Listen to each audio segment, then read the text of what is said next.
Dear brothers, ఈ మధ్య కాలంలో మనం చాలాసార్లు చూస్తూ ఉంటాం. ఒక అమ్మాయి ఒక అబ్బాయిని మోసం చేశాడని, ఒక అబ్బాయి ఒక అమ్మాయిని మోసం చేశాడని మనం చాలాసార్లు న్యూస్లో కానీ, యూట్యూబర్లో కానీ, ట్విట్టర్లో కానీ ఎక్కడ పడితే అక్కడ చూస్తున్నాము. నిజానికి చెప్పండి, ఎవరైనా కావాలని మోసం చేస్తాడా? వీళ్ళంతటా వీళ్ళే మోసపోతున్నారే కానీ కావాలని ఎవరైనా మోసం చేస్తాడా? ఇప్పుడు ఒక అమ్మాయి చూస్తుంది అని వీడు దాని అందరూ తిరిగితే ఏమవుతుంది? అమ్మాయి మోసం చేస్తుంది. ఒక అబ్బాయి ఈ అమ్మాయి వెంట తిరుగుతున్నాడు అనుకోండి, ఈ అమ్మాయి ఒక్కసారి వాడికి అవకాశం ఇస్తే వాడు ఏం చేస్తాడు?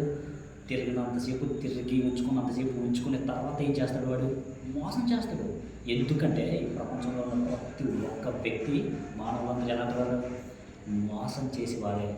ఇప్పుడు చెప్తాను చూడండి, నిప్పులు పట్టుకుంటే కాదా? ఖచ్చితంగా కాదు. వేగంగా వెళ్తున్న వాహనాన్ని కావాలని నువ్వు అడ్డంగా నిలబడితే గుద్దుద్దు. అప్పుడు ఎవరికి ప్రమాదం? నీకా వాహనానికా? మరి అలాంటప్పుడు మనకి ఎంత జాగ్రత్తగా ఉండాలి? అంత జాగ్రత్తగా ఉండాలి. అందుకనే ఒక అద్భుతమైన మాట యవనస్తుల కోసం ఉంటుంది. ఒక అద్భుతమైన మాట యవనస్తుల కోసం ఒక అద్భుతమైన మాట 2 తిమోతి 2:22 నీవు యవ్వనేచ్చల నుండి పారిపోము అంటున్నాడు. ఎక్కడ అంటున్నాడు? యవ్వనేచ్చల నుండి పారిపోము. ఎవరికి అంటున్నాడు? ముసలివారు అయినప్పుడు నుండి వారిని పారిపోమంటున్నాడా? లేకపోతే చిన్నప్పటి నుండి పారిపోమంటున్నాడా? మరి ఎవరికి చెప్తున్నమాట ఇది? యవ్వనస్తుడికి మాత్రమే చెప్తున్నమాట. ఏమాట? నీవు యవ్వనేచ్చల నుండి పారిపోము. యవ్వనేచ్చల నుండి పారిపోము అంటే దానికి అర్థం ఏంటి? యవ్వనేచ్చలోనే ఏం చేస్తావు? పాపంలో పడతావు.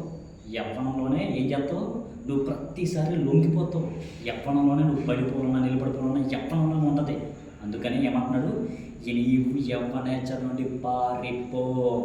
తర్వాత పవిత్ర హృదయులే ప్రభువునకు ప్రార్థన చేయు వారితో కూడా నీతిని, విశ్వాసమును, ప్రేమను, సమాధానమును వెంటాడము అంటున్నాడు. నువ్వు ఎటువంటి వారితో స్నేహం చేస్తే నువ్వు అలాగే తయారవుతావు. నువ్వు మంచి వారితో స్నేహం చేసావు మంచిగానే తయారవుతావు. నువ్వు చెడ్డవారితో వాళ్ళతో సహవాసం చేసావనుకో నువ్వు చెడ్డగానే తయారవుతావు. ఇప్పుడు ఉదాహరణకి ఇప్పుడు 3 దొంగలు ఉన్నారు.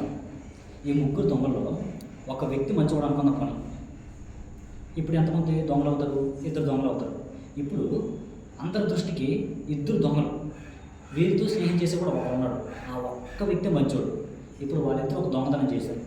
దొంగతనం చేసినప్పుడు అందరి దృష్టికి వాళ్ళిద్దరే దొంగలు. కానీ వాళ్ళతో స్నేహం చేయడం వల్ల ఈ 3వ వ్యక్తి కూడా ఏమయ్యాడు? దొంగ అయ్యాడు. ఇప్పుడు వాళ్ళిద్దరు దొంగతనం చేసి పట్టబడిన తర్వాత ఈ 3వ వ్యక్తి కూడా దొంగ అంటారా? మంచోడు అంటారా? ఏమంటారు? దొంగనే అంటారు. ఎందుకు దొంగ అంటారు? ఆ వ్యక్తి సహవాసం చేసింది ఎవరితో? దొంగలతో సహవాసం చేశాడు కనుక దొంగలతో సహవాసం చేయడం వల్ల దొంగనే అంటారు. అందుకే మంచి వారితో నువ్వు ఏం చేయాలి?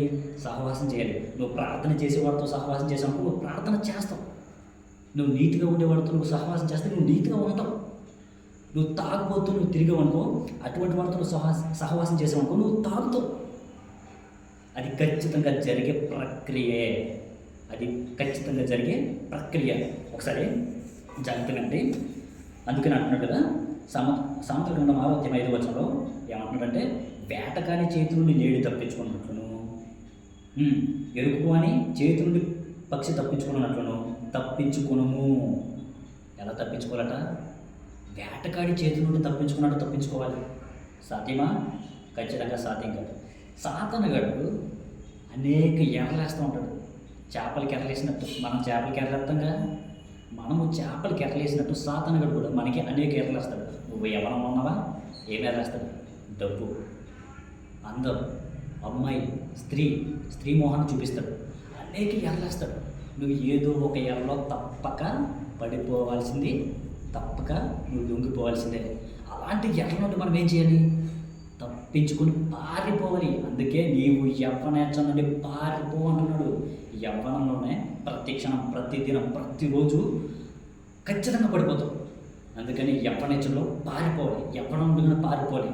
నీవు ఇప్పటి నుండే నీ యొక్క లైఫ్ స్టైల్ని చక్కగా డిజైన్ చేసుకోవాలి. ఇప్పటి నుండే మన యొక్క లైఫ్ స్టైల్ని చక్కగా డిజైన్ చేసుకోవాలి. ఎంత అద్భుతంగా డిజైన్ చేసుకోగలమో అంత అద్భుతంగా మనము ఏమవుతాం? దేవుళ్ళు ఎదగబడతాం. ప్రపంచంలో మనం ఎదగబడతాం. ప్రతి ఒక్కరి చూపు మన మీద ఉంటుంది. నువ్వు ఎలా బ్రతుకుతున్నావు, నువ్వు ఏం చేస్తున్నావు, ఏం చూస్తున్నావు, ఎలా జీవిస్తున్నావు, ఎలా మాట్లాడుతున్నావు, ప్రతిదీ కూడా ఏమవుతుంది, అందరి దృష్టికి ఆ, అందరి దృష్టికి కనిపిస్తుంది. అందరూ నిన్ను అబ్జర్వ్ చేస్తారు. నువ్వు అనుకోవచ్చు ఎవరు చూడట్లే, ఎవరు నాతో మాట్లాడలే, నన్ను ఎవరు పట్టించుకోవట్లే నువ్వు అనుకోవచ్చు. కానీ అది కాదు బ్రదర్, అది కాదు సిస్టర్స్. ఖచ్చితంగా ప్రతి ఒక్కరు మనల్ని ఏం చేస్తారు, అబ్జర్వ్ చేస్తూనే ఉంటారు. అందుకని మనం ఏం చేయాలి, యవ్వనేచ్చల నుండి పారిపోవడానికి ట్రై చేయాలి. ప్రతి క్షణం మనం ఒళ్ళు దగ్గర పెట్టుకుని బ్రతకాలి దేవుని కోసం. వీలుంటే చచ్చిపోవడానికైనా వెనకాడకండి, దేవుని కోసం బ్రతకడానికి ప్రయత్నించండి. Okay, thank you all.